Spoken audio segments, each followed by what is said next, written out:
Hello everyone, how are you guys. So अभी हम book पढ़ रहे थे, audio book rich dad poor dad. But उससे पहले जो काम की बात है वो ये कि सोशल मीडिया पे हमें हर तरह का कंटेंट मिलता है, तो we need to choose the right content. हमें वो चीज़ चूज़ करनी है जिससे हमें कुछ सीखने को मिले। सो लाइक दैट अगेन तो मैं एक रील शो करता हूँ जिसमें हमें कुछ सीखने को मिलेगा। सो हर चीज़ का बेनिफिट उठाओ लाइक दिस। सो इसमें कुछ कोई लड़की कह रही है, पर क्या कह रही है वो सुनता है। Let's start. So do you ladies feel like women are seriously ready for emotionally intelligent men? We're talking about you wanting a man who is tolerant, who regulates his emotions, who also knows how to manage your emotions. But you're also talking about a man who knows how to navigate his sensitivities and everything else when it comes to that. But you have to consider that an emotionally intelligent man is good at cutting people off when he sees that your sensitivities bring too much reactivity. When he sees that you cannot regulate your emotions. When he sees that you have a low tolerance. This type of man that you are asking for is a man who will walk you out the door in a heartbeat. If he feels like you are disrupting his peace. If he feels like there's any level of disrespect, because there's a lot that comes with emotional intelligence. So if you asking for that, you got to come with the same level of emotional intelligence as well. Okay? So do you ladies So you got to know, पता चला कि if a man especially is dedicating himself towards something, you know, you have to come to him with a small, like, same level of emotional intelligence. Otherwise, he has no use of you. It's not kind of use it, but you'll only be disrupting him. You'll not be helping him to build himself.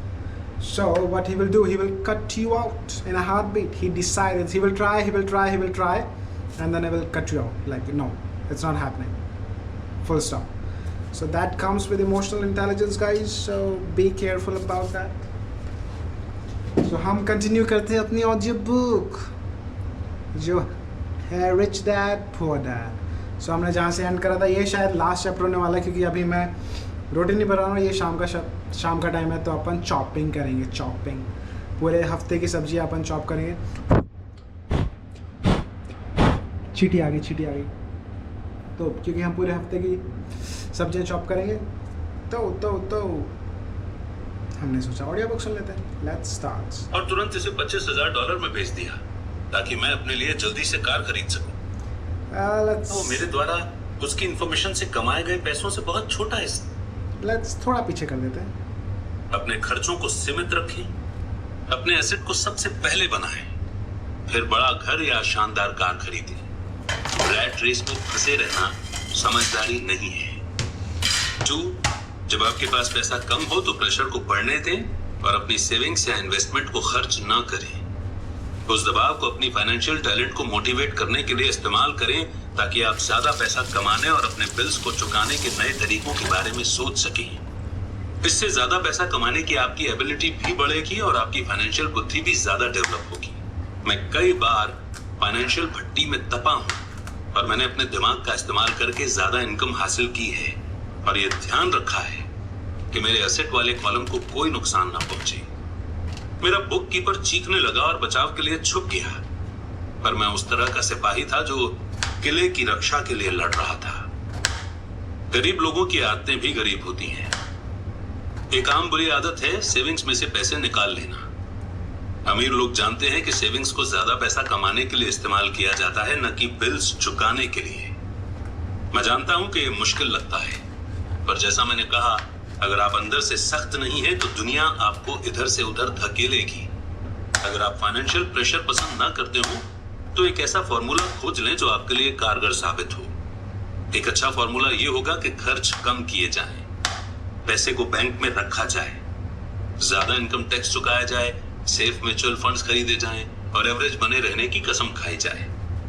पर ये खुद को सबसे पहले पे करें principles को तोड़ देता है। हम इंफॉर्मेशन के युग में रह रहे हैं। इंफॉर्मेशन बेशकीमती है। एक अच्छा ब्रोकर आपको इंफॉर्मेशन तो देगा ही, आपको एजुकेट करने के लिए समय भी देगा। मेरे पास कई ब्रोकर हैं जो मेरे लिए ऐसा करने के इच्छुक हैं। कुछ ने मुझे तब सिखाया है जब मेरे पास बहुत कम पैसा था या बिल्कुल भी पैसा नहीं था, और मैं आज भी उनके साथ हूं। मैं ब्रोकर को जितना पैसा देता हूं वो मेरे द्वारा उसकी इंफॉर्मेशन से कमाए गए पैसों से बहुत छोटा हिस्सा होती है।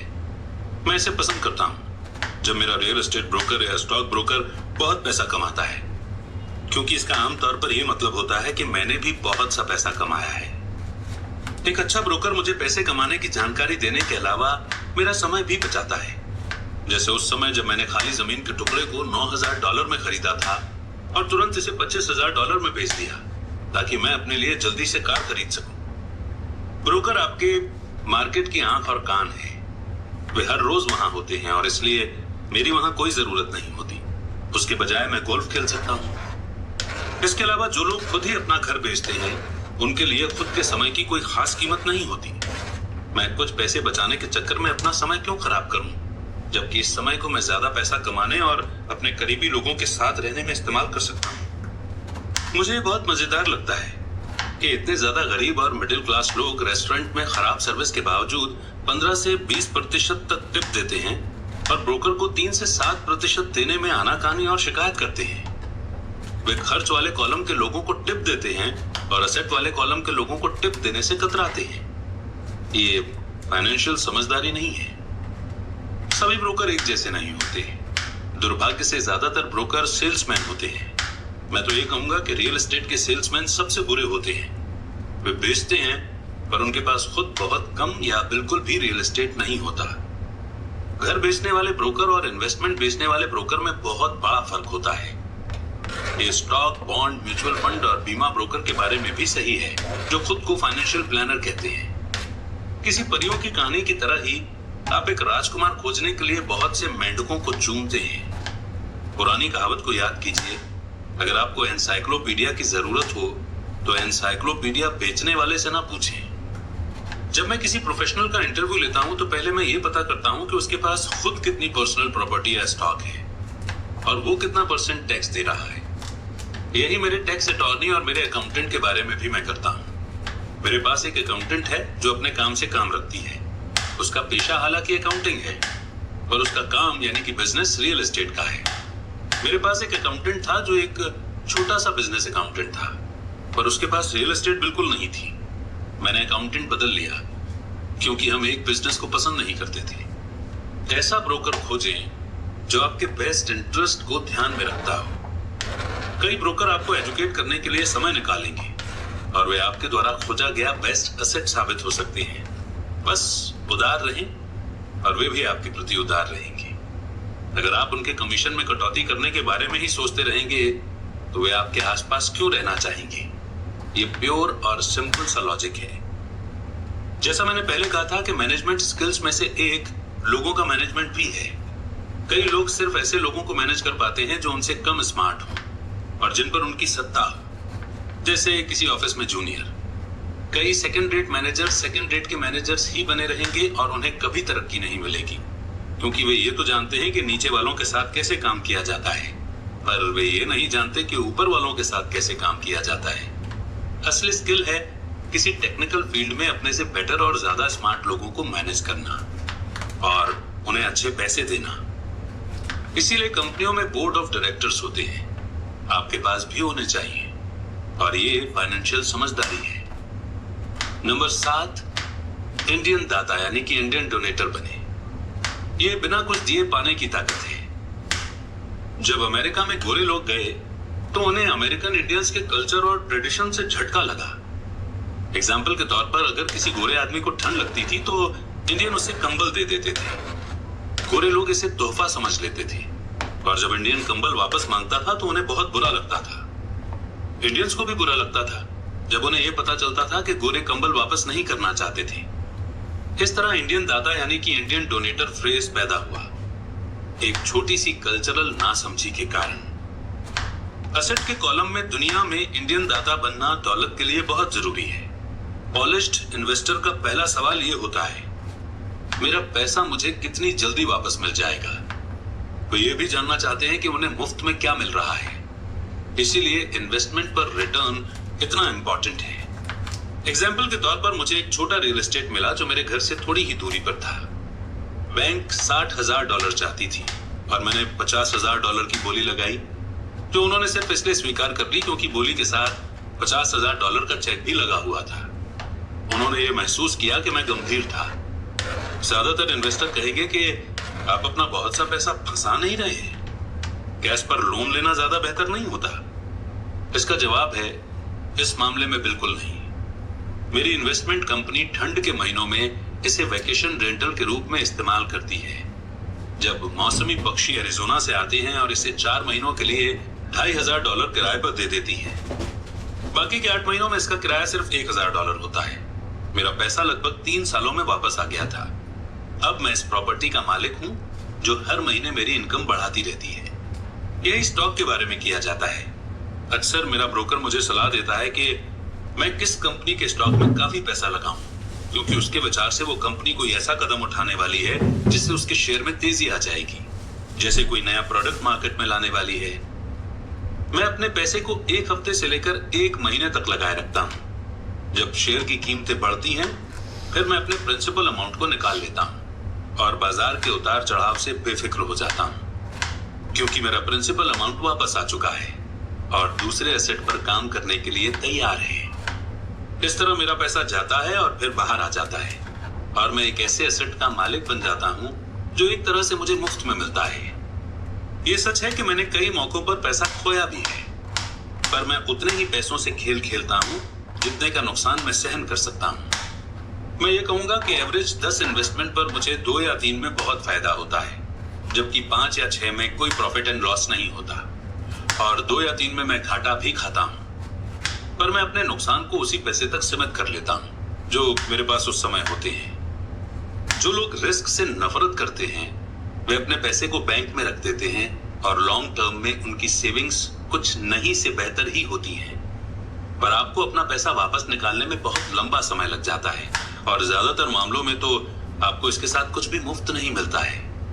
पहले तो वे टोस्टर दिया करते थे, पर आजकल ऐसा बहुत ही कम होता है। मेरे हर इन्वेस्टमेंट पर एक ना एक चीज मुफ्त होनी चाहिए। एक छोटा रियल एस्टेट, एक मिनी स्टोरेज, खाली जमीन का टुकड़ा, घर, स्टॉक, शेयर्स या ऑफिस बिल्डिंग, और रिस्क भी लिमिटेड होना चाहिए। इस टॉपिक पर इतनी ज्यादा किताबें लिखी जा चुकी हैं, मैं इसमें नहीं जाना चाहूंगा। मैकडॉनल्ड के मशहूर रे क्रॉक हैमबर्गर फ्रेंचाइजी इसलिए नहीं बेचते थे क्योंकि उन्हें हैमबर्गर से प्यार था, बल्कि इसीलिए क्योंकि उन्हें उस फ्रेंचाइजी के साथ आने वाला रियल एस्टेट मुफ्त मिलता था। तो समझदार इन्वेस्टर्स को इंटरेस्ट के रेट से ज्यादा चीजों का ध्यान रखना चाहिए। आपका पैसा वापस मिल जाने पर आपके पास क्या एसेट आता है, ये भी इंपॉर्टेंट है। यही फाइनेंशियल समझदारी है। नंबर 8, एसेट से लग्जरी की चीजें खरीदी जाती हैं। फोकस करने की शक्ति। मेरे एक दोस्त का बेटा बहुत खर्चीला था और उसकी जेब में ऐसा लगता था जैसे छेद हो गया हो। 16 साल की उम्र में उसे अपनी कार चाहिए थी। बहाना यह था कि सभी दोस्तों के मम्मी डैडी ने अपने बच्चों के लिए कार खरीदी है। ये लड़का अपनी सेविंग्स में से पैसे निकालकर कैश में कार खरीदना चाहता था। ऐसे समय में उसके डैडी ने मुझसे सलाह मांगी। आप क्या सोचते हैं कि मुझे उसे ऐसा करने देना चाहिए या मैं भी दूसरे पिताओं की तरह उसे कार खरीद कर दे दूं? इसके जवाब में मैंने कहा, कुछ समय के लिए तो ठीक है, पर लंबे समय के लिए आप उसे क्या सिखा पाएंगे? क्या आप अपने बच्चे की कार पाने की इच्छा से उसे कुछ सीखने के लिए इंस्पायर कर सकते हैं? अचानक उसके दिमाग की बत्तियां जल गई और वो तुरंत घर की तरफ चल पड़ा। 2 महीने बाद मुझे वो दोस्त फिर मिला। क्या तुम्हारे बेटे को अपनी नई कार मिल गई? मैंने पूछा। नहीं, उसे नहीं मिली, पर मैं गया और उसे कार के लिए $3000 दे दिए। मैंने उससे कहा कि वो अपने कॉलेज के पैसे के बजाय मेरे पैसे का इस्तेमाल करे। मैंने कहा, ये तो आपकी उदारता है। नहीं, उस पैसे के साथ एक शर्त भी जुड़ी है। मैंने आपकी सलाह मान ली और उसकी कार खरीदने की इच्छा के साथ सीखने की शर्त भी रखी है। शर्त क्या है? मैंने पूछा। पहले तो हमने आपके कैश फ्लो गेम का सहारा लिया। हमने इसे खेलते हुए पैसे की समझदारी से इस्तेमाल पर एक लंबा विचार विमर्श किया। फिर मैंने उसे वॉल स्ट्रीट की जर्नल की मेंबरशिप दिलवा दी और स्टॉक मार्केट पर कुछ किताबें भी दिलवाई। फिर दिक्कत कहां थी? मैंने उससे कहा कि $3000 उसके हैं, पर वो उनसे सीधे कार नहीं खरीद सकता। वो इनसे स्टॉक खरीद और बेच सकता है, खुद का ब्रोकर ढूंढ सकता है, और एक बार वो इन $3000 के $6000 बना लेता है तो वो अपनी कार खरीद सकता है और बाकी के $3000 उसके कॉलेज फंड में जाएंगे। मैंने पूछा, और इसका नतीजा क्या निकला? वो शुरुआत में किस्मत वाला रहा, पर कुछ दिनों बाद उसने अपने प्रॉफिट की सारी रकम खो दी। तब वो सचमुच इंटरेस्ट लेने लगा। आज चाहे वो $2000 के नुकसान में है, पर उसका इंटरेस्ट बहुत बढ़ गया है। उसने मेरे द्वारा खरीदी गई सारी किताबें पढ़ डाली हैं और ज्यादा किताबों की खोज में लाइब्रेरी भी गया। वो मन लगाकर वॉल स्ट्रीट जर्नल पढ़ता है, सिग्नल्स या इंडिकेटर्स पर नजर रखता है और MTV के बजाय NBC देखता है। उसके पास सिर्फ $1000 बचे हैं, पर उसकी रुचि आसमान को छू रही है। वो जानता है कि अगर वो इस पैसे को खो देगा तो फिर उसे 2 सालों तक अपने पैरों पर ही चलना पड़ेगा। पर उसे इसकी कोई खास चिंता नहीं है। अब उसे कार हासिल करने में ज्यादा इंटरेस्ट नहीं है, क्योंकि उसे एक ऐसा गेम मिल गया है जिसमें उसे ज्यादा आनंद मिलता है। क्या होगा अगर वो सारा पैसा हार जाता है? मैंने पूछा। जब होगा तब देखा जाएगा। मैं तो चाहूंगा कि वो अभी सारा पैसा हार जाए, बजाय इसके कि वो हमारी उम्र में आकर सारा पैसा हारे। और इसके अलावा मैं तो ये मानता हूं कि उसके एजुकेशन पर खर्च किए गए ये बेस्ट $3000 थे। जो वो सीख रहा है वो जिंदगी भर उसके काम आएगा, और वो पैसे की ताकत का सम्मान करना भी सीख गया है। मुझे लगता है कि अब उसकी जेब का छेद बंद हो चुका है। जैसा मैंने खुद को सबसे पहले पे करे वाले सेक्शन में कहा था कि अगर कोई इंसान सेल्फ डिसिप्लिन की ताकत हासिल नहीं कर सकता तो बेहतर यही होगा कि वो कभी अमीर बनने की कोशिश ना करे। थ्योरी के हिसाब से एसेट वाले कॉलम से कैश फ्लो डेवलप करने का प्रोसेस आसान नजर आता है, पर इसमें पैसे को दिशा देने की मेंटल सहन शक्ति की जरूरत होती है, जो मुश्किल साबित होता है। बाहरी अट्रैक्शन और लालच के कारण आज खरीदारी की दुनिया में यह ज्यादा आसान हो चला है कि पैसे को पूरा ही उड़ा दिया जाए। कमजोर मानसिक ताकत के कारण ही वो पैसा सबसे कम रेजिस्टेंस वाले रास्ते पर बह जाता है। ये गरीबी और फाइनेंशियल स्ट्रगल का कारण है। मैंने फाइनेंशियल समझदारी का यहाँ एग्जाम्पल इसलिए दिया ताकि पैसे से ज्यादा पैसे कमाने की एबिलिटी को जाना जा सके। अगर हम 100 लोगों को साल के शुरू में $10,000 दे दें तो साल के अंत में क्या होगा? 80 के पास कुछ भी नहीं बचेगा। असल में कई तो ज्यादा कर्ज में दबे होंगे, क्योंकि उन्होंने नई कार, फ्रिज, टीवी, VCR या छुट्टियों के लिए कैश पैसा दिया होगा। 16 ने उस $10,000 को 5 से 10% बढ़ाया होगा। 4 ने इसे $20,000 या लाखों तक बढ़ाया होगा। हम किसी प्रोफेशन को सीखने के लिए स्कूल जाते हैं ताकि हम पैसे के लिए काम कर सकें। मेरे विचार में यह सीखना भी इम्पोर्टेंट होता है कि पैसे से अपने लिए काम कैसे करवाया जाता है। मैं भी हर इंसान की तरह लग्जरी चीजों को पसंद करता हूँ। फर्क ये है कि कई लोग इन चीजों को कर्ज लेकर खरीदते हैं। ये पड़ोसियों से मुकाबला करने का जाल है। जब मैं कार खरीदना चाहता था तब आसान रास्ता यही था कि मैं अपने बैंकर को बुलाकर लोन ले लेता, पर मैंने लायबिलिटी वाले कॉलम को बढ़ाने के बजाय एसेट वाले कॉलम पर फोकस रखा। अब तो मुझे आदत पड़ चुकी है कि मैं अपने खर्च की इच्छा से इंस्पायर होता हूँ कि किस तरह उसके लिए एक्स्ट्रा पैसे जुटा सकूं। आजकल अक्सर हम अपनी मनचाही चीजों को खरीदने के लिए लोन लेने पर फोकस करते हैं और पैसा बनाने पर ध्यान नहीं लगाते। ये रास्ता कुछ समय के लिए तो आसान है, पर लंबे समय में ये बहुत मुश्किल साबित होता है। ये एक ऐसी बुरी आदत है जो हम में इंसानों के रूप में और देश के रूप में भी है। याद रखें कि आसान रास्ते अक्सर मुश्किल बन जाते हैं और मुश्किल रास्ते अक्सर आसान बन जाते हैं। जितनी जल्दी आप खुद को और अपने करीबी लोगों को पैसे के रूलर के रूप में ट्रेन कर लेंगे, उतना ही आपके लिए बेहतर होगा। पैसा बहुत बड़ी ताकत है। दुर्भाग्य से लोग पैसे की ताकत को अपने खिलाफ इस्तेमाल करते हैं। अगर आप में पैसे की समझ कम है तो पैसा आपके ऊपर राज करेगा। ये आपसे ज्यादा स्मार्ट होगा। अगर पैसा आपसे ज्यादा स्मार्ट बन जाएगा तो आप इसके लिए जिंदगी भर काम करते रहेंगे। पैसे के ऊपर राज करने के लिए आपको इससे ज्यादा स्मार्ट बनना होगा। फिर पैसा वही करेगा जो आप इससे कहेंगे। ये आपकी आज्ञा का पालन करेगा। इसके गुलाम होने के बजाय आप इसके मालिक होंगे। यही फाइनेंशियल समझदारी है। नंबर 9, हीरो की जरूरत। मिथक यानी कि झूठी बात की ताकत। जब मैं छोटा था तब मैं विली मेज, हैक आयरन और योगी बेरा का बहुत बड़ा फैन था। वे मेरे आदर्श थे। लिटिल लीग खेल रहे बच्चे के रूप में मैं उनकी तरह होना चाहता था। मैंने उनके बेसबॉल कार्ड भी संभाल कर रखे थे। मैं उनके बारे में सब कुछ जान लेना चाहता था।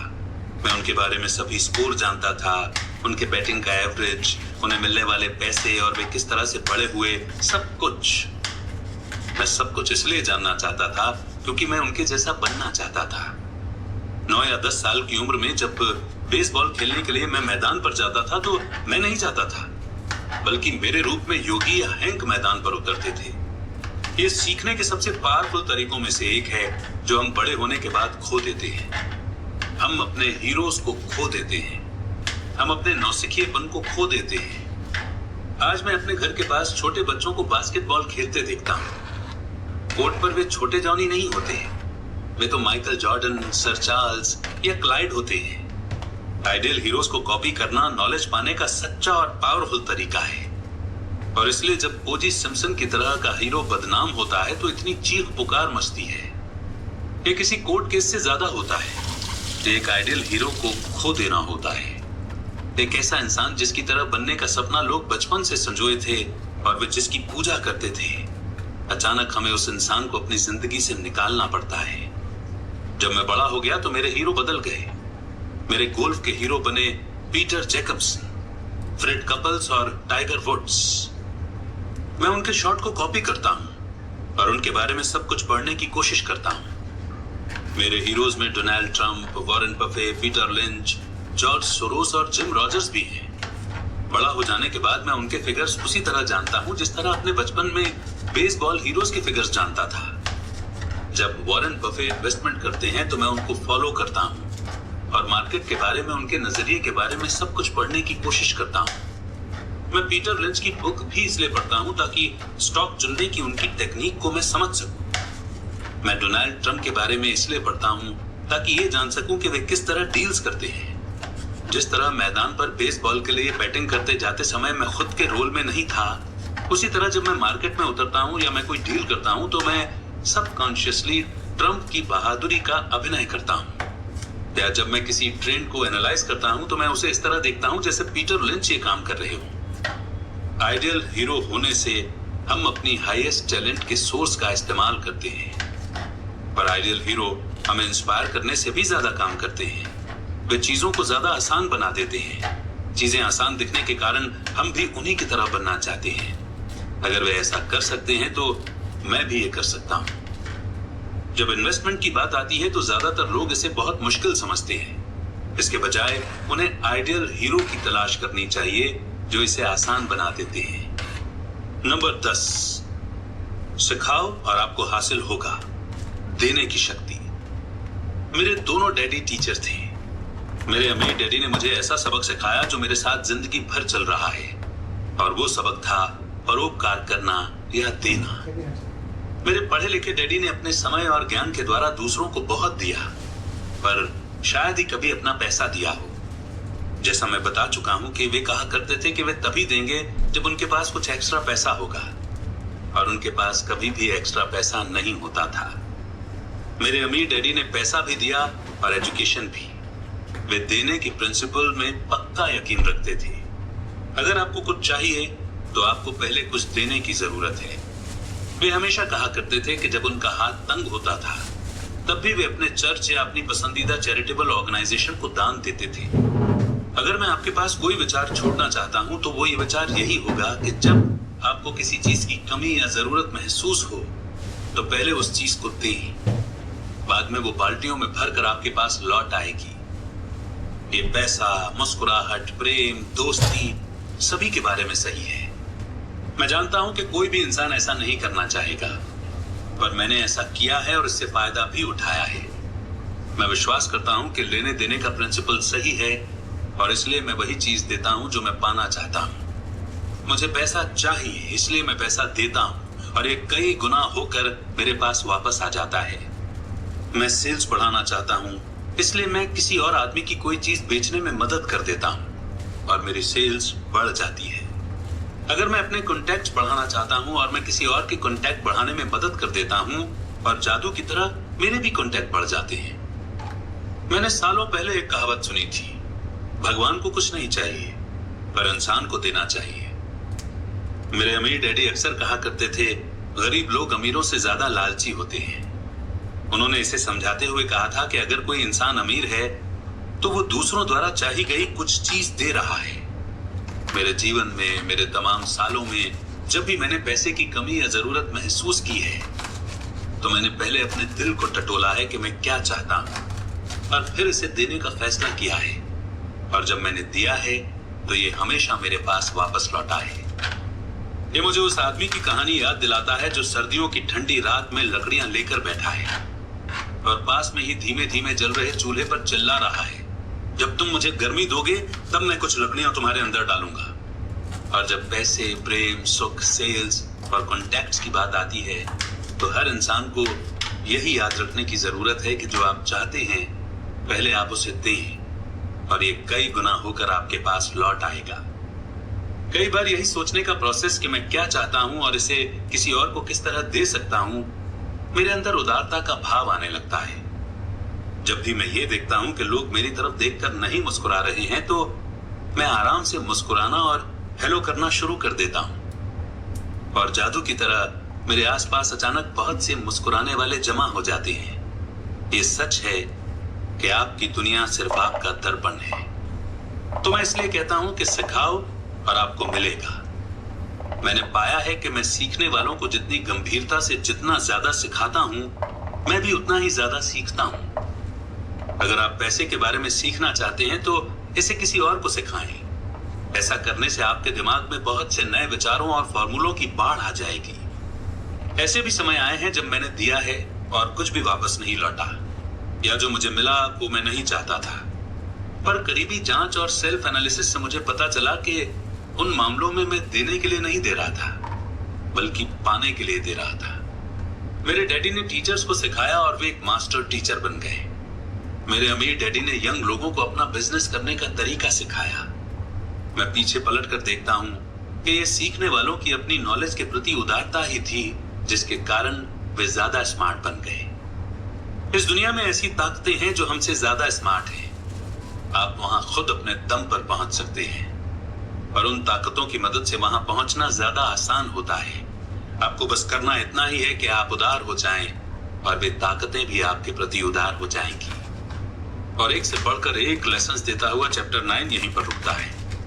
चैप्टर नंबर 10, और ज्यादा चाहिए। कुछ काम जो आपको करने चाहिए। हो सकता है कि कई लोग मेरे 10 स्टेप से संतुष्ट ना हो। उनकी नजर में ये फिलॉसफी ज्यादा है और इसमें काम की बातें कम है। मैं मानता हूं कि फिलॉसफी भी उतनी ही इंपॉर्टेंट है जितनी की काम की बातें। ऐसे कई लोग हैं जो सोचने के बजाय करना चाहते हैं और ऐसे लोग भी हैं जो सोचते हैं पर करते कुछ नहीं है। मैं यही कहूंगा कि मैं दोनों तरह के लोगों का कॉम्बिनेशन हूं। मैं नए विचारों को पसंद करता हूं और मैं काम करना भी पसंद करता हूं। तो उन लोगों के लिए जो किस तरह शुरू करें के बारे में कुछ बातें जानना चाहते हैं, मैं शॉर्ट में कुछ ऐसी बातें बताऊंगा जो मैं करता हूं। आप जो कर रहे हैं वो करना बंद कर दें। दूसरे शब्दों में छुट्टी लें और ये असेस करें कि कौन सी चीज काम आ रही है और कौन सी चीज काम नहीं आ रही है। पागलपन की डेफिनेशन यही है कि आप वही चीज करते चले जाएं और अलग रिजल्ट की उम्मीद करें। जो कामयाब नहीं हो रहा है वो करना बंद कर दें और कुछ नया करने की खोज करें। नए आइडियाज की तलाश करें। नए इन्वेस्टमेंट के विचारों के लिए मैं किताबों की दुकान में जाता हूं और अलग अलग और अनूठे सब्जेक्ट्स पर किताबें ढूंढता हूं। मैं उन्हें फॉर्मूलों का नाम देता हूं। मैं कैसे करें किताबें उस फॉर्मूले के लिए खरीदता हूं जिसके बारे में मैं कुछ भी नहीं जानता। एग्जाम्पल के लिए मैंने एक किताब की दुकान में जोएल मॉस्कोविट्ज की किताब द 16% सॉल्यूशन देखी। मैंने वो बुक खरीदी और पढ़ डाली। तुरंत काम करो। अगले गुरुवार को मैंने बिल्कुल वही किया जो बुक में कहा गया था। मैंने हर स्टेप बुक के अनुसार उठाया था। वकीलों के ऑफिसों या बैंकों में मैंने रियल एस्टेट के डील्स के साथ भी यही किया है। ज्यादातर लोग तुरंत स्टेप नहीं उठाते हैं, या वे एक तरह से इस बात का इंतजार करते हैं कि कोई आएगा और उन्हें बताएगा कि उनके द्वारा सीखा गया नया फॉर्मूला गलत है और उसे फॉलो करना बिल्कुल बेकार है। मेरे पड़ोसी ने मुझे बताया कि मेरा 16% का फॉर्मूला क्यों बेकार है। बहरहाल मैंने उसकी बात पर इसलिए ध्यान नहीं दिया क्योंकि उसने ऐसा कभी करके नहीं देखा था। किसी ऐसे इंसान को खोजें जिसने वो किया जो आप करना चाहते हैं। उन्हें लंच पर ले जाएं, उनसे टिप्स लें, बिजनेस की बारीकियां समझें। अपने 16% के सर्टिफिकेट्स के लिए मैं काउंटी टैक्स ऑफिस गया और मैंने वहां पर काम करने वाली गवर्नमेंट एम्प्लॉय को खोजा। मैंने पाया कि वो भी इनमें इन्वेस्ट करती है। तुरंत ही मैंने उसे लंच पर इनवाइट किया। उसने एक्साइटेड होकर मुझे समझा दिया कि इसे कैसे करना है और उसने अपना पूरा ज्ञान मेरे सामने परोस दिया। लंच के बाद उसने पूरे दिन मुझे वे जगह दिखाई जहां मैं इस तरह की डील कर सकता था। अगले दिन तक मैंने उसकी मदद से 2 बड़ी प्रॉपर्टी को पा लिया था और मैं तब से उन पर 16% के रेट से इंटरेस्ट कमा रहा हूं। मुझे बुक पढ़ने में 1 दिन लगा, स्टेप उठाने में 1 दिन लगा, लंच में 1 घंटा लगा और 2 बड़े डील्स करने में सिर्फ 1 दिन लगा। क्लासेस में हिस्सा ले और कोर्सेस खरीदे। मैं न्यूज़पेपर में नई और इंटरेस्टिंग क्लासेस की खबर खोजता रहता हूँ। इनमें से कई तो मुफ्त होती हैं या उनकी फीस भी बहुत कम होती है। मैं जो सीखना चाहता हूँ उस टॉपिक पर मैं महंगे सेमिनार्स में भी जाता हूँ। मैं इसलिए अमीर हूँ और मुझे इसलिए जॉब करने की कतई जरूरत नहीं है क्योंकि मैंने इस तरह के कोर्सेस में हिस्सा लिया है। मेरे कुछ दोस्त हैं जो मुझे ये बताया करते हैं कि इस तरह के प्रोग्राम में हिस्सा लेकर मैं अपना समय और पैसा दोनों बर्बाद कर रहा हूँ। वे आज भी वही काम कर रहे हैं, हमेशा ऑफर देते रहे। जब भी मैं कोई रियल एस्टेट की प्रॉपर्टी चाहता हूँ तो मैं कई प्रॉपर्टीज देखता हूँ और आमतौर पर एक ऑफर लिख देता हूँ। अगर आप नहीं जानते कि सही ऑफर क्या होना चाहिए तो ये मैं भी नहीं जानता। ये तो रियल एस्टेट एजेंट का काम है। वे ऑफर बना देते हैं, मैं कम से कम काम करता हूँ। मेरी एक दोस्त चाहती थी कि मैं उसे अपार्टमेंट हाउस खरीदना सिखाऊं। एक शनिवार को वो, उसका एजेंट और मैं गए और हमने 6 अपार्टमेंट हाउस देखे। 4 तो घटिया थे पर 2 अच्छे थे। मैंने उसे कहा कि वो सभी 6 पर ऑफर लिखे और मालिकों द्वारा मांगी गई कीमत से आधी का ऑफर दे। ये सुनते ही उसे और उसके एजेंट को दिल का दौरा पड़ते पड़ते बचा।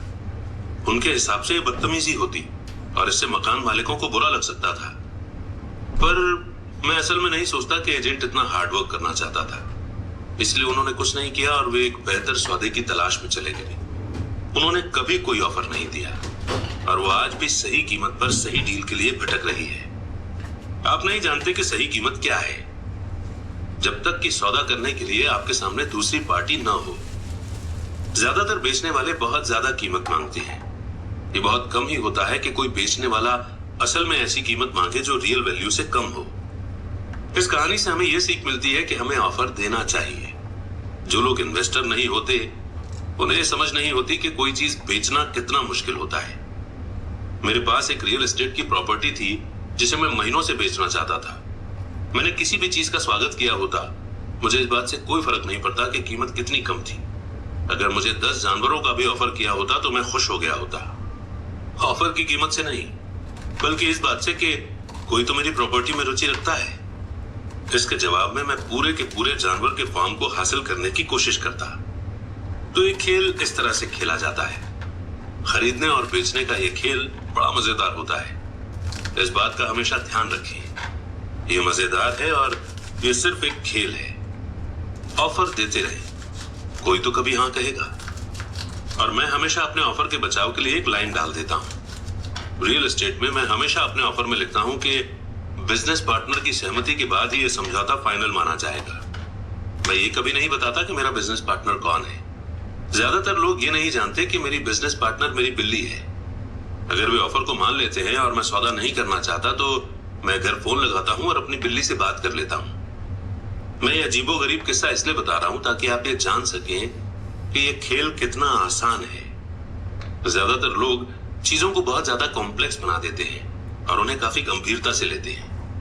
एक अच्छा सौदा खोजना या सही बिजनेस ढूंढना, सही लोग या सही इन्वेस्टर ढूंढना दरअसल डेटिंग की तरह ही है। आपको मार्केट में जाना होता है और बहुत से लोगों से बात करनी होती है और बहुत से ऑफर देने होते हैं। कई ऑफरों का जवाब देना होता है, चर्चा करनी होती है, एक्सेप्ट या रिजेक्ट करना होता है। मैं जानता हूं कि ऐसे भी कई अकेले लोग होते हैं जो घर पर बैठकर फोन की घंटी बजने का इंतजार करते रहते हैं। पर जब तक आप सिंडी क्रॉफर्ड या टॉम क्रूज नहीं हो, मैं सोचता हूं कि आपके लिए बेहतर तो यही होगा कि आप मार्केट में जाएं, चाहे सुपरमार्केट में ही चले जाएं, खोजें, ऑफर दें, रिजेक्ट करें, बार्गेनिंग करें और एक्सेप्ट करें। यह जिंदगी में हर चीज के बारे में रिपीट किया जाने वाला प्रोसेस है। महीने में एक बार किसी फिक्स जगह से 10 मिनट तक जॉगिंग करते हुए या टहलते हुए या गाड़ी चलाते हुए निकले। मैंने अपने कुछ बेहतरीन रियल एस्टेट इन्वेस्टमेंट तो जॉगिंग करते समय ही खोजे हैं। मैं 1 साल तक किसी भी फिक्स दायरे में जॉगिंग करता था। मैं बदलाव को देखता रहता था। किसी भी डील में फायदे के लिए 2 एलिमेंट का होना जरूरी है, एक तो डील और दूसरा बदलाव। हालांकि सौदे तो बहुत से होते हैं, पर बदलाव को भांप लेने से सौदा एक फायदेमंद मौके में बदल जाता है। इसलिए जब मैं जॉगिंग करता हूं तो मैं जॉगिंग करने के लिए ऐसी जगह चुनता हूं जहां मैं इन्वेस्ट करना चाहता हूं। बार बार उसी जगह के चक्कर लगाने से मैं वहां हो रहे छोटे छोटे बदलावों को देख सकता हूं। मैं ऐसे रियल एस्टेट के साइन बोर्ड को भी भांप लेता हूं जो वहां लंबे समय से लगे हुए हैं। इसका मतलब ये होता है कि बेचने वाला सौदा करने के लिए बहुत ज्यादा इच्छुक होगा। मैं जाते हुए ट्रकों को भी देखता रहता हूं और आते हुए ट्रकों पर भी नजर लगाए रहता हूं। मैं रुककर ड्राइवरों से बात करता हूं। मैं पोस्टमैन से भी बात करता हूं। उन्हें अपने इलाके के बारे में गजब की जानकारी होती है। मैं एक बुरा इलाका खोज लेता हूं, खासकर ऐसा इलाका जहां लोग किसी बुरी खबर से डरे हुए होते हैं। मैं वहां साल में कई बार ये देखने के लिए चक्कर लगाता हूं कि सुधार के लक्षण कहां नजर आ रहे हैं। मैं रिटेलर से बात करता हूं, खासकर नए दुकानदारों से, और उनसे पूछता हूं कि वे इस इलाके में क्यों आए हैं। इसके लिए महीने में कुछ मिनट का समय देना होता है, और मैं इसे तब करता हूं जब मैं एक्सरसाइज कर रहा होता हूं या इसी तरह का कोई दूसरा काम कर रहा होता हूं, जैसे स्टोर आने या जाने का काम। स्टॉक के मामले में मुझे पीटर लिंच की बुक बीटिंग द स्ट्रीट इसलिए बहुत पसंद है क्योंकि इसमें ऐसे स्टॉक को चुनने का फॉर्मूला दिया गया है जिनकी कीमत बढ़ने वाली है। मैंने पाया है कि कीमत बढ़ने के प्रिंसिपल हर जगह एक जैसे होते हैं, चाहे वो रियल एस्टेट हो, स्टॉक हो या म्यूचुअल फंड हो। नया पालतू कुत्ता हो, नया घर हो, नया जीवन साथी हो या लॉन्ड्री के डिटर्जेंट पर बार्गेनिंग हो, प्रोसेस लगभग वही रहता है। आपको यह जानने की जरूरत होती है कि आप किसकी तलाश कर रहे हैं, और इसके बाद आपको उसे तलाशना होता है। कस्टमर हमेशा गरीब क्यों रहेंगे? जब सुपरमार्केट में कोई सेल लगती है, जैसे टॉयलेट पेपर की, तो कस्टमर दौड़कर स्टॉक इकट्ठा कर लेते हैं। जब स्टॉक मार्केट में सेल लगती है, जिसे आमतौर पर क्रैश या उतार या सुधार कहा जाता है, तो कस्टमर इससे दूर भाग जाते हैं। जब सुपरमार्केट अपनी कीमतें बढ़ा देता है, तो कस्टमर कहीं और जाकर खरीदारी करते हैं। जब स्टॉक मार्केट अपनी कीमतें बढ़ा देता है, तो कस्टमर खरीदना शुरू कर देते हैं। सही जगहों पर खोजें। मेरे पड़ोसी ने कॉन्डोमिनियम यानी कि रियल एस्टेट $1 लाख में खरीदा। मैंने उसके बगल में वैसा ही कॉन्डोमिनियम $50,000 में खरीदा। उसने मुझे बताया कि वो कीमतों के बढ़ने का इंतजार कर रहा है। मैंने उससे कहा कि फायदा खरीदते समय होता है, न कि बेचते समय। उसने एक ऐसे रियल एस्टेट ब्रोकर को चुना था जिसकी खुद की कोई प्रॉपर्टी नहीं थी। मैंने एक बैंक के फोरक्लोजर डिपार्टमेंट की मदद ली थी। मैंने एक क्लास में $500 की फीस देकर यह सीखा था कि ऐसा कैसे किया जा सकता है। मेरे पड़ोसी का विचार था कि रियल एस्टेट के इन्वेस्टमेंट की क्लास के लिए $500 की फीस बहुत महंगी थी। उसने कहा कि उसके पास न तो इतने पैसे हैं और ना ही समय, इसलिए अब वो कीमत बढ़ने का इंतजार कर रहा है। मैं पहले तो उन लोगों की तलाश करता हूं जो खरीदना चाहते हैं, फिर मैं उस आदमी को ढूंढता हूं जो बेचना चाहता है। मेरा एक दोस्त एक जगह प्लॉट ढूंढ रहा था। उसके पास पैसा था पर समय नहीं था। मैंने भी ढूंढना शुरू किया और मुझे अपने दोस्त की जरूरत से बड़ा जमीन का टुकड़ा मिल गया। मैंने इसे एक ऑप्शन के साथ जोड़ दिया। अपने दोस्त को फोन किया और उसे इसका ऑफर दिया। उसे जमीन का छोटा टुकड़ा चाहिए था, इसलिए मैंने उसकी जरूरत का टुकड़ा उसे बेच दिया और जरूरत खरीद ली। जमीन का बाकी बचा टुकड़ा मैंने मुफ्त ही अपने पास रख लिया। इस कहानी से हमें यह सीख मिलती है कि खरीदो और उसे टुकड़ों में बांट दो। ज्यादातर लोग अपनी हैसियत के मुताबिक सामान की खोज करते हैं, इसलिए वे कम सामान की ज्यादा कीमत चुकाते हैं। छोटे विचार वाले लोगों को बड़े मौके नहीं मिलते। इसलिए अगर आप ज्यादा अमीर बनना चाहते हैं तो पहले बड़े विचारों को सोचना शुरू करें। दुकानदार ज्यादा सामान खरीदने वालों को डिस्काउंट देते हैं, और वे ऐसा इसलिए करते हैं क्योंकि ज्यादातर बिजनेसमैन ज्यादा खर्च करने वाले लोगों को पसंद करते हैं। अगर आप भी कम खर्च करते हो तो भी आपको हमेशा बड़े विचारों को ही सोचना चाहिए। जब मेरी कंपनी को कंप्यूटर खरीदने थे तो मैंने अपने बहुत से दोस्तों से फोन पर पूछा कि क्या उन्हें भी कंप्यूटर खरीदना है। हम सब मिलकर कई डीलरों के पास गए और एक बढ़िया डील कर ली, क्योंकि हमें बहुत से कंप्यूटर खरीदने थे। मैंने यही शेयरों के साथ भी किया है। छोटे लोग हमेशा छोटे ही रहेंगे क्योंकि उनकी सोच छोटी है। अकेले काम करें या फिर काम ही ना करें। इतिहास से सीखें। स्टॉक एक्सचेंज की सभी बड़ी कंपनियां छोटी कंपनियों के रूप में शुरू हुई थी। कर्नल सैंडर्स तब तक अमीर नहीं हुए थे जब तक 60 साल की उम्र में उन्होंने अपना सब कुछ नहीं गंवा दिया था। बिल गेट्स 30 साल से भी कम उम्र में दुनिया के सबसे अमीर लोगों में से एक हैं। एक्टिव होना हमेशा इनएक्टिव होने को हरा देता है। मैं मौके की पहचान के लिए कुछ चीजें हैं जो करता आया हूं और अब भी कर रहा हूं। इनमें से सबसे इंपॉर्टेंट शब्द है किया और करो। जैसा इस बुक पे कई बार दोहराया जा चुका है, असेट के रिवॉर्ड को पाने से पहले आपको एक्टिव होना पड़ेगा। तो काम पर जुट जाएं अभी से ही। और इन्हीं कुछ लर्निंग्स के साथ में चैप्टर 10 यहीं पर समाप्त होता है।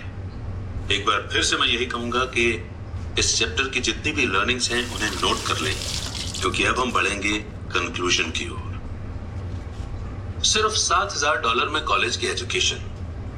रॉबर्ट कियोसाकी यानी कि इस बुक के ऑथर कहते हैं कि अब जब ये बुक खत्म हो रही है और छपने जा रही है, मैं आपके साथ अपना एक आखिरी विचार बांटने जा रहा हूं। इस बुक को लिखने का खास कारण लोगों को यह सिखाना था कि किस तरह पैसे की समझ से जिंदगी की आम प्रॉब्लम को सुलझाया जा सकता है। फाइनेंशियल ट्रेनिंग के बिना हम उन्हीं घिसे पिटे फॉर्मूलों के सहारे जिंदगी काट देते हैं, जैसे कड़ी मेहनत करो, बचाओ, उधार लो और बहुत ज्यादा टैक्स चुकाओ। आज हमें ज्यादा समझदारी की जरूरत है। मैं नीचे दी हुई कहानी को एक ऐसे फाइनेंशियल प्रॉब्लम के अंतिम एग्जाम्पल के रूप में पेश कर रहा हूं जिससे कई परिवार आज जूझ रहे हैं। आप अपने बच्चों के लिए किस तरह अच्छी एजुकेशन का इंतजाम कर सकते हैं और अपने खुद के रिटायरमेंट के लिए पैसा इकट्ठा कर सकते हैं। इसी गोल को पाने के लिए कड़ी मेहनत के बजाय फाइनेंशियल बुद्धि का इस्तेमाल किस तरह किया जा सकता है, ये इसी का एग्जाम्पल है। मेरा एक दोस्त एक दिन अपना टुकड़ा रो रहा था कि 4 बच्चों की कॉलेज की पढ़ाई के लिए पैसों की बचत करना कितना मुश्किल था। वो हर महीने एक म्यूचुअल फंड में $300 जमा कर रहा था और अब तक उसने लगभग $12,000 जमा कर लिए थे। उसे अपने बच्चों को कॉलेज भेजने के लिए $4 लाख की जरूरत थी। उसके पास इसे जमा करने के लिए 12 साल थे, क्योंकि उसका सबसे बड़ा बच्चा तब 6 साल का था। ये 1991 की बात थी और उस समय फिनिक्स का रियल एस्टेट मार्केट दुर्दशा में था। लोग अपना घर बार बेचने में लगे थे। मैंने अपने साथी को सुझाया कि उसके पास म्यूचुअल फंड में जो पैसा जमा है उसके कुछ हिस्से से वो एक घर खरीद ले। ये विचार उसे कुछ जम गया और हम इस संभावना पर विचार करने लगे। उसकी मेन चिंता यही थी कि एक और घर खरीदने के लिए उसके बैंक में क्रेडिट नहीं था और उसके पास इतना कैश नहीं था। मैंने उसे भरोसा दिलाया कि किसी प्रॉपर्टी को फाइनेंस करवाने के लिए बैंक के पास जाने के अलावा दूसरे रास्ते भी होते हैं। हमने 2 हफ्तों तक एक मकान खोजा, एक ऐसा घर जो हमारी सारी जरूरतों को पूरा करता हो। चुनने के लिए यानी कि चूज करने के लिए हमारे पास बहुत से घर थे, इसलिए हमें शॉपिंग में मजा भी बहुत आ रहा था। आखिरकार हमने एक अच्छे मोहल्ले में 3 बेडरूम और 2 बाथरूम वाला घर पसंद किया। मालिक उसी दिन घर बेचना चाहता था, क्योंकि वो और उसका परिवार कैलिफोर्निया जा रहे थे, जहां उसकी जॉब उसका इंतजार कर रही थी। वो $1,02,000 चाहता था, पर हमने उसे $79,000 का ऑफर दिया। उसने तुरंत इसे मंजूर कर लिया। उस घर पर एक नॉन क्वालिफाइंग लोन था, जिसका मतलब यह था कि कोई बिना जॉब वाला आदमी भी उसे बैंकर के अप्रूवल के बिना खरीद सकता था। मकान मालिक पर $72,000 का कर्ज बाकी था। मेरे दोस्त को सिर्फ बचे हुए $7,000 का इंतजाम करना था, जो कि कर्ज की रकम और खरीदने की राशि का फर्क था, यानी कि लोन के अमाउंट से माइनस किया हुआ amount. $79,000 minus $72,000 is equal to $7,000। जैसे ही मालिक ने घर खाली किया, मेरे दोस्त ने मकान किराए पर उठा दिया। सारा खर्च निकालने के बाद, जिसमें लोन की इंस्टॉलमेंट भी शामिल थी, उसकी जेब में हर महीने 125 यानी कि $125 आने लगे। उसका प्लान था कि वो मकान को 12 साल तक अपने पास रखे और हर महीने मिलने वाले एक्स्ट्रा $125 का इस्तेमाल करके जल्दी से जल्दी कर्ज उतार दे। हमने अनुमान लगाया कि 12 सालों में कर्ज का एक बड़ा हिस्सा चुक जाएगा और जब उसका पहला बच्चा कॉलेज जाएगा तो उसके पास हर महीने $800 की इनकम होगी। अगर उसकी मकान की कीमत बढ़ जाती है तो वो घर को बेच भी सकता था। 1994 में फिनिक्स रियल एस्टेट मार्केट अचानक से बदल गया और उसे उसी घर के लिए उसके किराएदार ने $1,56,000 यानी कि $1,56,000 का ऑफर दिया। जो उस घर में रहता था और उसे पसंद करने लगा था। एक बार फिर उसने मुझसे पूछा कि इस बारे में मैं क्या सोचता हूँ, और मैंने कहा कि वो इसे 1031 टैक्स फ्री एक्सचेंज के आधार पर बेच दे। अचानक ही उसके पास लगभग $80,000 एक्स्ट्रा आ गए। मैंने ऑस्टिन टेक्सास में अपने एक और दोस्त को फोन किया, जिसने इस एक्स्ट्रा पैसे को एक मिनी स्टोरेज फैसिलिटी में लगा दिया। 3 महीने के अंदर उसे हर महीने लगभग $1,000 के चेक मिलने लगे, जिसे वो कॉलेज म्यूचुअल फंड में जमा करने लगा, जो अब बहुत तेजी से बढ़ रहा था। 1996 में मिनी वेयर हाउस बिक गया और उसे लगभग $3,30,000 का चेक मिला, जो उसने एक नए प्रोजेक्ट में लगा दिए, जिससे उसे हर महीने $3,000 से ज्यादा इनकम होने लगी, जो उसके कॉलेज म्यूचुअल फंड में जाने लगी। अब उसे पूरा विश्वास है कि उसका $400,000 का गोल आसानी से हासिल हो जाएगा। इसके लिए उसे शुरुआत में सिर्फ $7,000 और थोड़ी सी फाइनेंशियल बुद्धि का इस्तेमाल करना पड़ा। उसके बच्चों को अब उतनी अच्छी एजुकेशन मिल सकती है जो वो हासिल करना चाहते हैं, और वो अपने ओरिजिनल कैपिटल का इस्तेमाल अपने रिटायरमेंट के लिए कर सकता है, जो अभी उसने सी कॉर्पोरेशन में इन्वेस्ट की हुई है।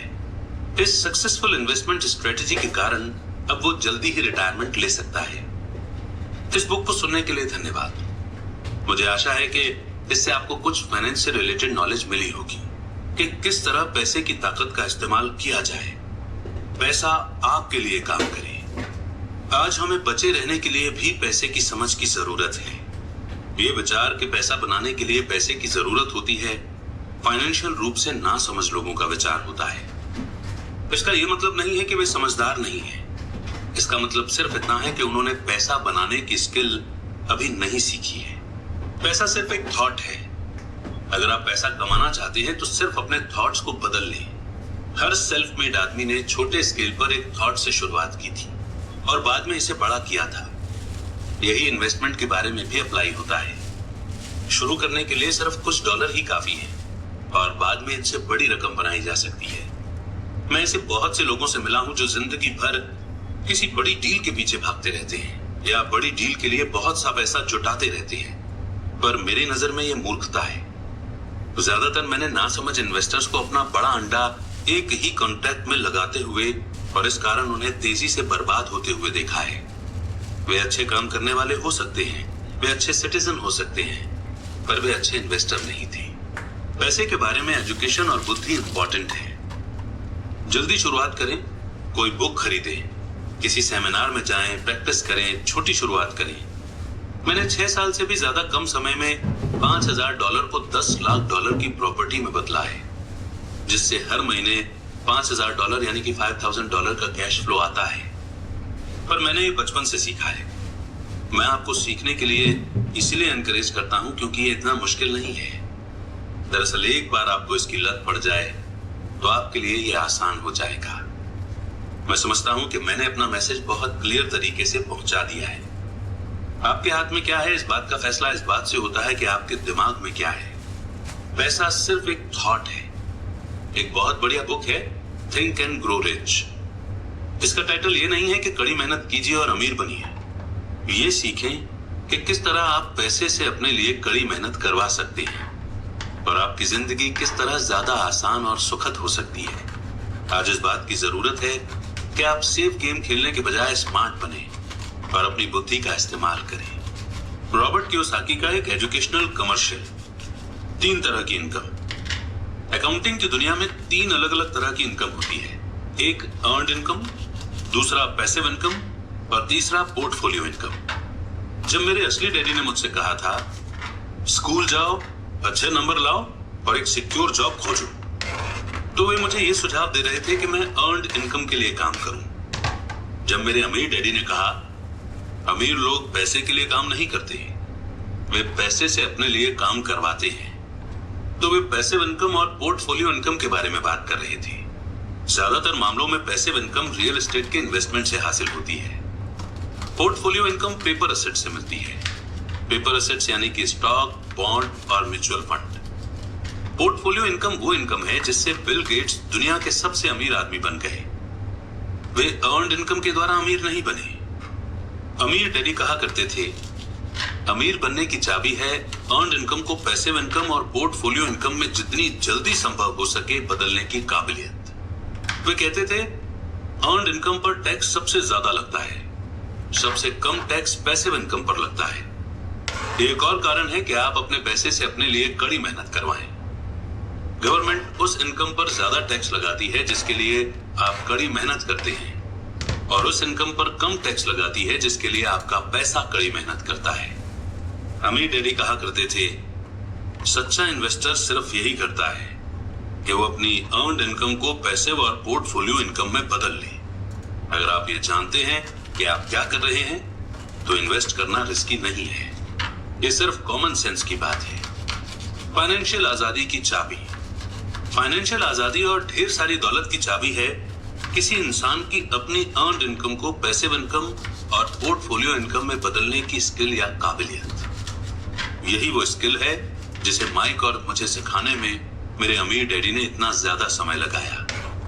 उस एबिलिटी के कारण ही आज मेरी पत्नी किम और मैं फाइनेंशियल रूप से आजाद हैं और हमें काम करने की कोई जरूरत नहीं है। हम सिर्फ इसलिए काम करते हैं क्योंकि हमें काम करना अच्छा लगता है। आज हम एक रियल एस्टेट इन्वेस्टमेंट कंपनी के मालिक हैं जिससे हमें पैसिव इनकम मिलती है, और हम पोर्टफोलियो इनकम के लिए शेयर मार्केट में आईपीओ या पर्सनल रूप से भाग लेते हैं। हमने अपनी पार्टनर शेरॉन लेक्टर के साथ मिलकर ये फाइनेंशियल इंटेलिजेंस कंपनी भी बनाई है जो बुक्स, टेप और गेम्स बनाती है और पब्लिश करती है। हमारे सभी एजुकेशनल प्रोडक्ट इस तरह बनाए गए हैं कि लोग वही सीख सके जो मेरे अमीर डैडी ने मुझे सिखाया था। वे स्किल्स जिनके द्वारा अर्न्ड इनकम को पैसिव और पोर्टफोलियो इनकम में बदला जा सकता है। मेरे अमीर डैडी कहा करते थे एक सच्चा इन्वेस्टर ऊपर जाने वाली मार्केट और नीचे आने वाली मार्केट दोनों में ही पैसे कमा सकता है। उनके ज्यादा पैसे कमाने के कारणों में एक ये होता है कि उनमें ज्यादा कॉन्फिडेंस होता है। अमीर डैडी कहा करते थे उनमें ज्यादा कॉन्फिडेंस इसलिए होता है क्योंकि उन्हें हारने का डर कम होता है। दूसरे शब्दों में एवरेज इन्वेस्टर उतना ज्यादा पैसा इसलिए नहीं कमा पाता क्योंकि उसे पैसा गंवाने का डर होता है। और इसी मोड़ पर बिल्कुल प्रैक्टिकल नॉलेज देती हुई ये बुक यहीं पर समाप्त हो।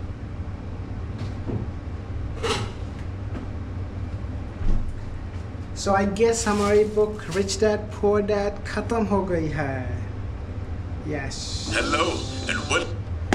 So guys, बताओ तुम्हें ये लास्ट पार्ट था लाइक एंड के 9 और 10 चैप्टर में तो उन्होंने बहुत प्रैक्टिकल इन्फॉर्मेशन दी, live example like practical examples जो उन्होंने अपनी लाइफ में की। So yes, this was very educational. So first keep your, पहला सुख निरोगी काया, पहले अपने आप को फिट करो, फिर दूसरा सुख बाद में बताऊँगा, but yes education is also a part of it. So this was the book rich dad poor dad. हमने पूरी कंप्लीट की, लगभग काफ़ी पार्ट लगे, अराउंड 7, 8, 9, 10 पार्ट ही लगे होंगे हमें भी हर चैप्टर कंप्लीट करने में। So see you guys for the next book.